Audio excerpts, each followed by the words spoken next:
Hey V, Hey, buddy, guess what? it is the post bar. It is. Samantha Kelley.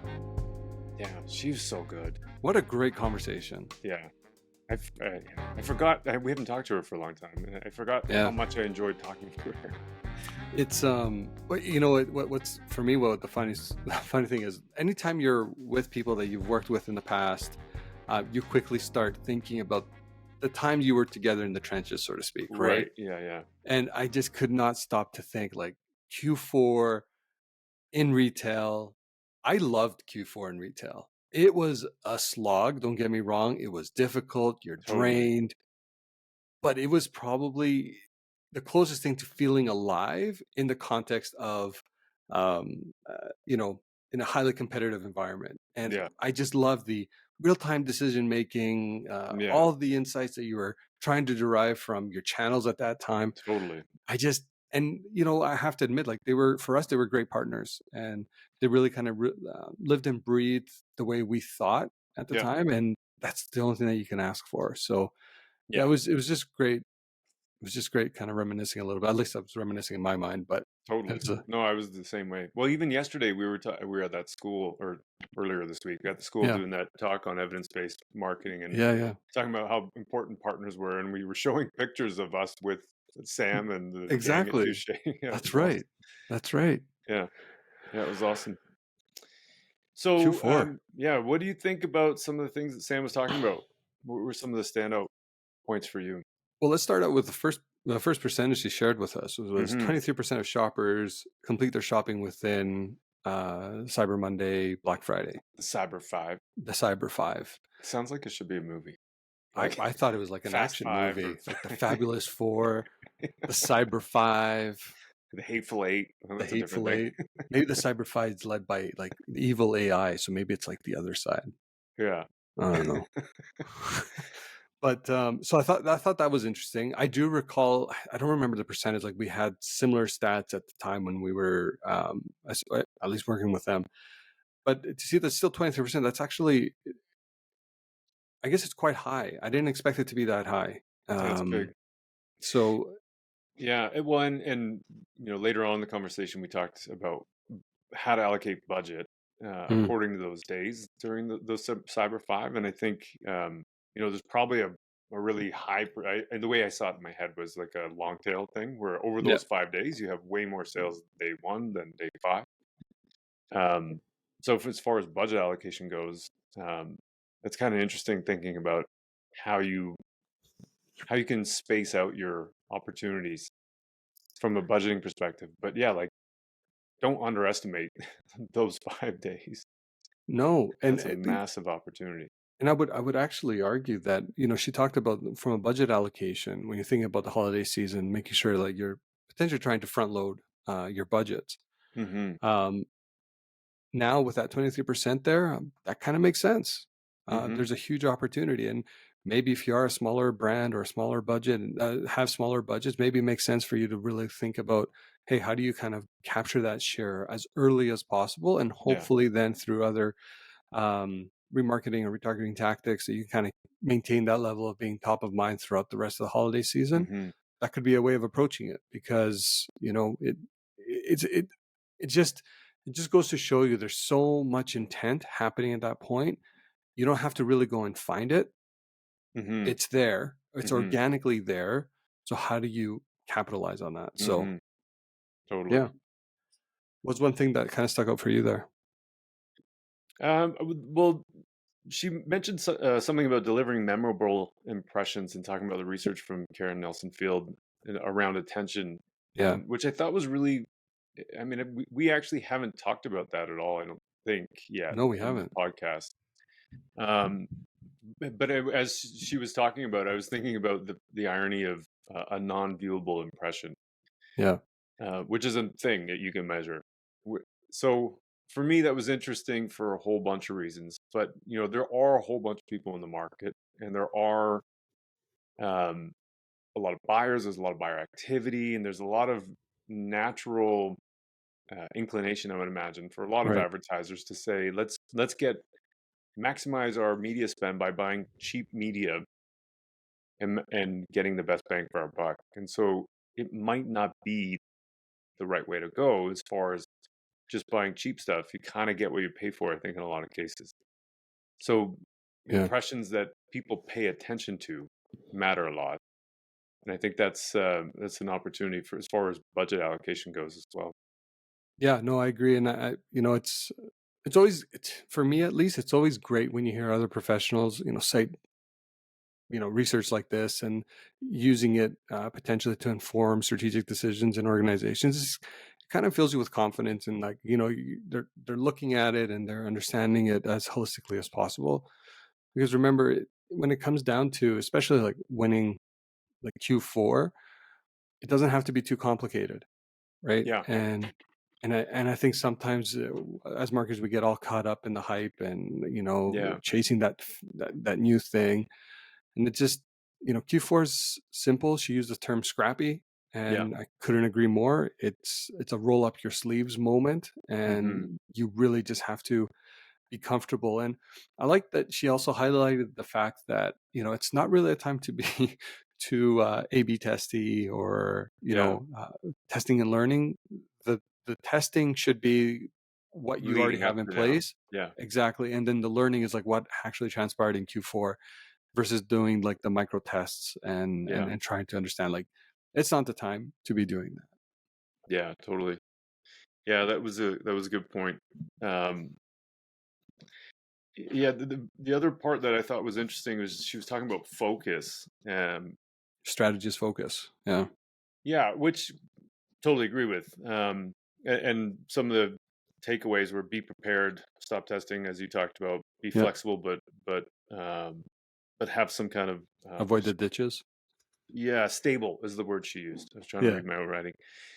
So, but the audience strategy component was really interesting. I was in a conversation yesterday around like one with this particular client. There's an opportunity for people to look at, or for this person to look at direct to consumer versus buyers, category buyers. And so Right.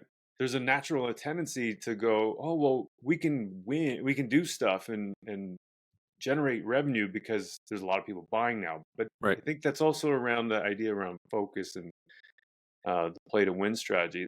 If that's not your thing, part of your focus might be to say we're not going to do that just because there's people buying. Yeah. We're going to do this and we're going to stick to our plan and be flexible within that plan.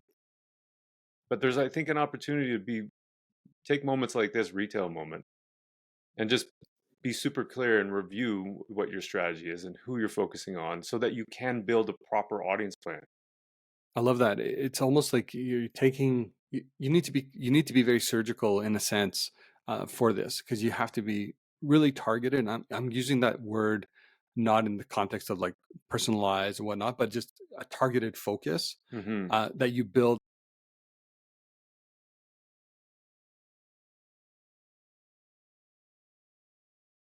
Speaking engagement that we had a couple days ago now, or sorry, by the time this airs, but last week, Hmm. really making sure that you have that sense of segmentation, you have that sense of following, especially going to Q4. Yeah. But you need to make sure that at the end of the day that it's being augmented with first party data as well. And that's where some of the modeling comes in to make sure that you are driving the highest opportunity to sell. Hmm. Yeah, and adding to the complexity of that, or she talked about sophistication, but the reach within your target audience Yeah. matters because there's a lot of people that are buying, and there's a lot of activity in all categories, Yeah. and so it's really easy to spend all of your money on powdering sugar, as one of our Oh, former leaders used to say, on all these different opportunities. But if you don't know, but if you're not maximizing the reach within your core audience, your target audience, you might be missing some of the opportunity in terms of so revenue and profit. I absolutely love that, because I also think, and I'm not going to go on a tangent. I'm going to try to constrain myself a little No, bit. go. But here's the thing around like performance marketers and whatnot. I would argue in a lot of this context, Q4, you're probably going to be a lot more performance oriented in the way you're measuring, in the way Sure. you're, tactics, etc.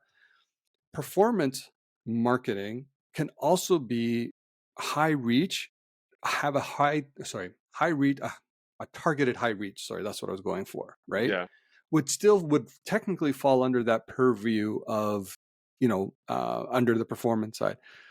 So that's where for me there's like this misunderstanding of how effective performance marketing could be, even in those high reach tactics, versus just thinking about brand as being kind of in that space. Mhm. So when I tie that back to something like Q4, I absolutely love that she said that, you look to maximize the reach within a targeted audience, Mhm. because it's not just about the low hanging fruit that is like, oh, remarketing audiences, lookalike Mhm. audiences, all these like behavioral Mhm. targeting tactics. Like, it's not just that. You can really kind of drive reach as well. And I loved our conversation around the idea of personalization in Q4. It is important. I, Mhm. I, I understand that, but it's where it's happening that's probably more important, where it can be easily, I guess, from a consumer's perspective, more expected. Mhm. You know, I'm I may have saw a product online and being targeted with a carousel ad. Cool. There's maybe a reason why I didn't buy it. Maybe it wasn't the right price, or it's already top of mind for me. Something has to be said that I may be enticed with an ad for something that I didn't even think I needed. Mhm. So that's where there's, I think especially in Q4, you have to be very careful on how targeted you become versus how awareness driven your brand, you're trying to, you're focused for that time period. Mhm. Yeah. I don't know. Well, yeah.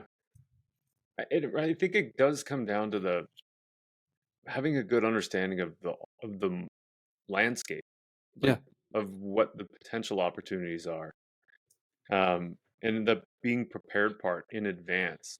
Mm. Because when you're in the moment, you just see dollars flying, Yeah. right? And it's exciting and it's sexy, and you want to Oh be a yeah. part of it, right? Oh yeah. And I think that The win rooms. yeah, she mentioned something about that too, where you've got a plan going into Black Friday, Cyber Monday, holiday period. Yeah. And then there's a lot of opportunities, sometimes because there's a lot of opportunities, sometimes because things aren't going as well. And so you start changing things. Yep. Um, and if you don't have a really crystal clear plan, to her point, everything looks like an opportunity and everything looks like something worth doing. Yeah. But then you get to the end of it and you're like, well, what happened? We're like, I don't know. Because I we don't did know. all these things, we didn't really stick to any kind of objective. Well, and anyone who's been in retail, you won't have time to truly analyze that till like the new year, because you Right. go off the heels of a holiday season, your first sale of the year. It's like a clearance event that starts in January. The only real opportunity for you to go back and do a full post-campaign analysis on things like your holiday season strategies becomes maybe February, March. But teams are there are usually prepping for a big brand moment. Like, Mm-hmm. it's such, I miss those days, if I'm honest. I just love Mm-hmm. the velocity that we operated in, because we weren't also, um, I had a problem saying this last time, analysis paralysis or whatever, Yeah. where we didn't get too caught up in all the nuances of all the different data points. We just, here's what we're going with. This is what we're Mm-hmm. measuring. This is how we're aligning and we're going. And Mm-hmm. I like that speed, that agility. Yeah. Yeah, totally. And I think, we talked a lot about retail, and I think mostly about retail, but there are like Black Friday, Cyber Monday isn't exclusively a retail opportunity. There's That's true. like you and I last year, we record on Riverside. Yeah. Um, I That's would a good point. consider that more of a business to business platform. Yeah. Um, well, at least for us, like I would consider that a business to business platform. And they had a Black Friday sale, which is how we ended up buying a year subscription. Thanks, Riverside. Yeah. You can sponsor us too, Riverside, if you want. Yeah. But there's so many opportunities that way. There's just an appetite for people to buy things in any category. And Sure. and B2B buyers, retail buyers are also B2B buyers, Hmm. or B2C buyers. Just because you work in one discipline doesn't mean that you only think in one That's discipline. true. That's a great point. Another thing I wanted to highlight is just the notion of overcorrection, Yeah. and I think that's an important. That's an important distinction to make, because if you think about, when things aren't going your way, and all of a sudden senior leadership's coming down and being like, what's happening? Why is this not working? And often what happens is they come in with their own, here's how you fix it ideas, Right. which may cause you to either overcorrect. So it's like, I think Sam was saying, is like from ditch to ditch, or I think you said from Yeah. ditch to ditch. Yeah, I Um, think she did, but yeah. but I think that's a real thing, and you have to be very careful. And this is where, going back to what you said earlier, being prepared and saying, Hmm. almost having like contingency plans, and understand that, in those moments when things are maybe not going our way, we're not going to overcorrect, Hmm. or we're going to take these actions. So then you already have something in the playbook that says, okay, we're going to revisit our strategy on search, or Hmm. we're going to revisit our, remarketing, whatever, it Hmm. could be anything, but overcorrection, be careful. Yeah, well, and again, going back to I think you mentioned it, but going back to the point around like having a plan to begin with and knowing what things you're going to measure and what success looks like before going into the period of Black Friday, Cyber Monday, because you come out of it and it's super Yeah. fast. And to your point, there's all kinds of things that happen, and Yeah. sometimes lots of stress, and sometimes lots of opportunities, and Yeah. things are just moving fast. And so, without having a plan clearly articulated at the beginning with a clear set of measurement frameworks, and a clear objective, Yeah. then you kind of there's nothing to push back against on the No. ditch to ditch conversations, because then there's no other justification to not do it. You just do it because somebody, like someone with more authority, said that you should. Yeah. Yeah. And it's hard to justify why you shouldn't if there wasn't a clear plan in place to begin with. It's a great point. It's a great point. What else do we have here? So many little, I got 3 Yeah. pages of notes. Jesus. Incrementality was one Yes. thing. How about touch on that? Like that's huge. Hmm. Yeah, it's interesting. I think, in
In identifying,